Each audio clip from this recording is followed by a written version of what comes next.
Sa simula ng pelikula, may 6 na kidnapper na pinamumunuan ni Alvaro.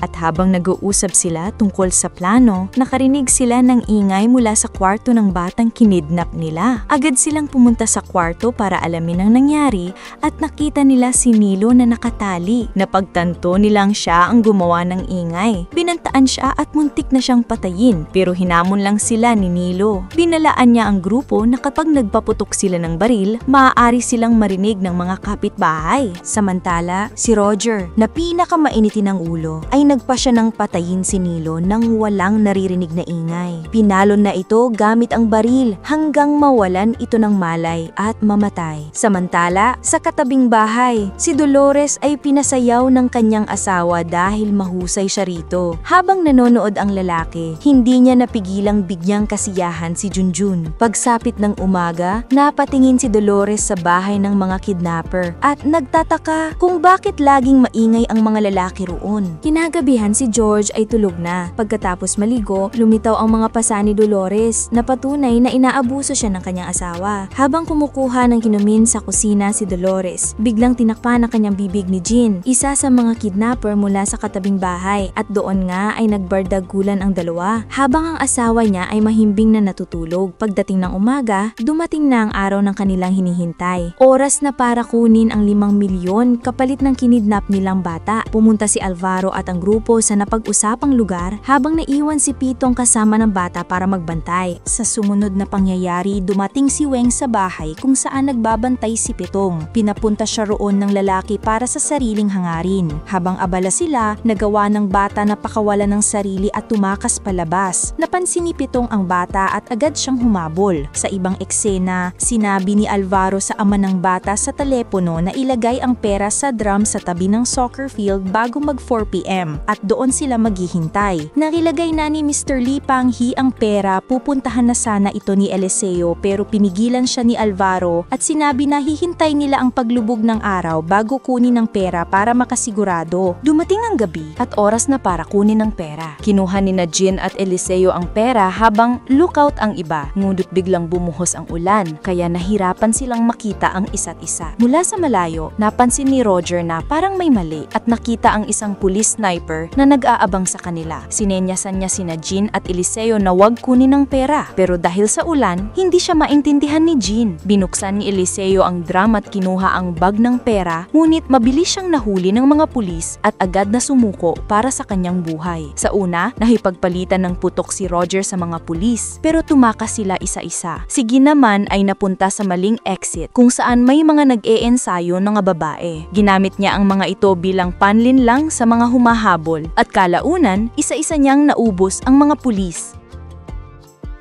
Habang naghihintay si Dolores kay Jane, nabunyag na may lihim na relasyon silang dalawa at balak nang umalis matapos ang lakad nila Jane, pero nadapnan siya ni George at nauwi ito sa isang marahas na away. Nakabalik na sa hideout sina Alvaro at ang grupo habang si Eliseo naman ay nahuli ng pulis at lumabas agad ang balita sa TV na babahala si Roger sa nangyaring kapalpakan. Pagdating ni Jane, siya ang sinisi ni Roger sa lahat. Ilang sandali matapos iyon, pumunta si Jane kay Dolores para sabihin hindi muna sila makakaalis. Pagpasok ni Jean sa likod ng bahay, nadulas siya sa nagkalat na dugo. Dugo pala ni George na napatay ni Dolores kanina. Nagpa siya silang linisin ng bangkay at ilagay ito sa kotse ni Jean. Pagkatapos, sinabi niya kay Dolores na itutuloy na nila ang pag-alis ngayong gabi. Habang tulog sina Roger at Alvaro, palihim na kinuha ni Jean ang susi ng kotse para gamitin sa pag-alis. Pagpaandar niya, napansin sila ni Pitong. Pinababa niya si Jean, pero bago pa ito makapagsumbong,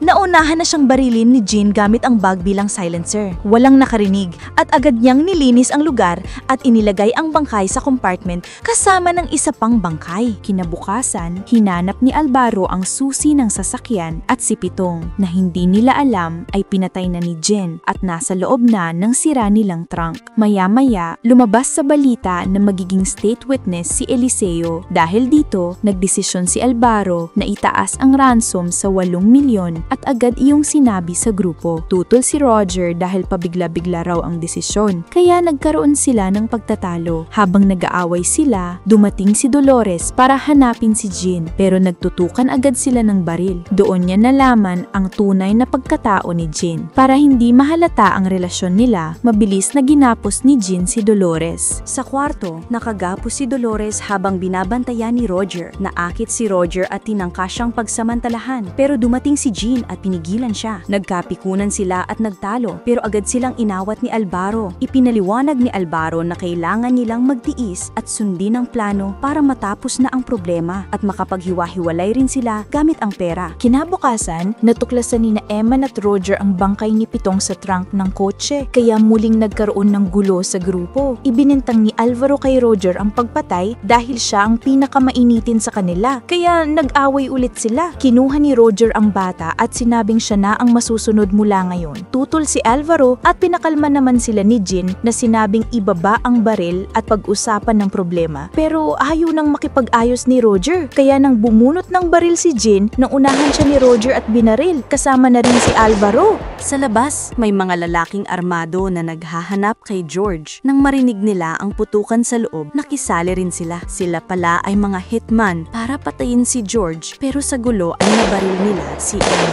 Sa loob naman, habang babarilin na ni Roger si Jean, may biglang bala na tumama kay Roger. Si Alvaro pala ang bumaril at sa huling sandali ng buhay niya, nailigtas niya si Jean. Kasabay ng nangyari, dumating na rin ang mga pulis upang rumesponde sa kaguluhan sa bahay. Mabilis na tumakas si Jean, duguan at halos hindi na makalakad kasama ang bata at si Dolores. Subalit tila huli na ang lahat para sa kanila dahil napaligiran na ng mga pulis ang buong paligid ng bahay. Kahit saan pa sila magtangkang tumakas, wala nang ligtas na daanan, kundi ang sumuko na lamang sa mga awtoridad. Kasabay ng mga nangyayari, pakiusap ni Dolores kay Jean na itigil na ang karahasan at ibigay na lang ang bata sa mga pulis upang hindi na lumala ang sitwasyon. Lumabas si Jean ng kotse upang maisaayos ang paglipat ng bata. Subalit hindi niya nagawang ilagay sa lupa ang baril na hawak-hawak na. Dahil sa panganib na dulot nito, napilitan ng mga pulis na paulanan siya ng bala upang mapigilan ng anumang banta at maprotektahan ng bata at ang ibang tao sa paligid. Sa huling eksena ng pelikula, nanatiling gulat at hindi makapaniwala si Dolores sa nangyari. Wala na ang lalaking minahal niya sa maikling panahon na iyon. Habang pinagmamasdan niya ang paligid, naaalala ni Jean ang bawat pangyayari mula sa umpisa hanggang sa kanyang huling hininga. Maraming salamat sa panonood. Huwag kalimutang mag-subscribe, like, at i-share ang video. Hanggang sa susunod na kwento, kita-kits!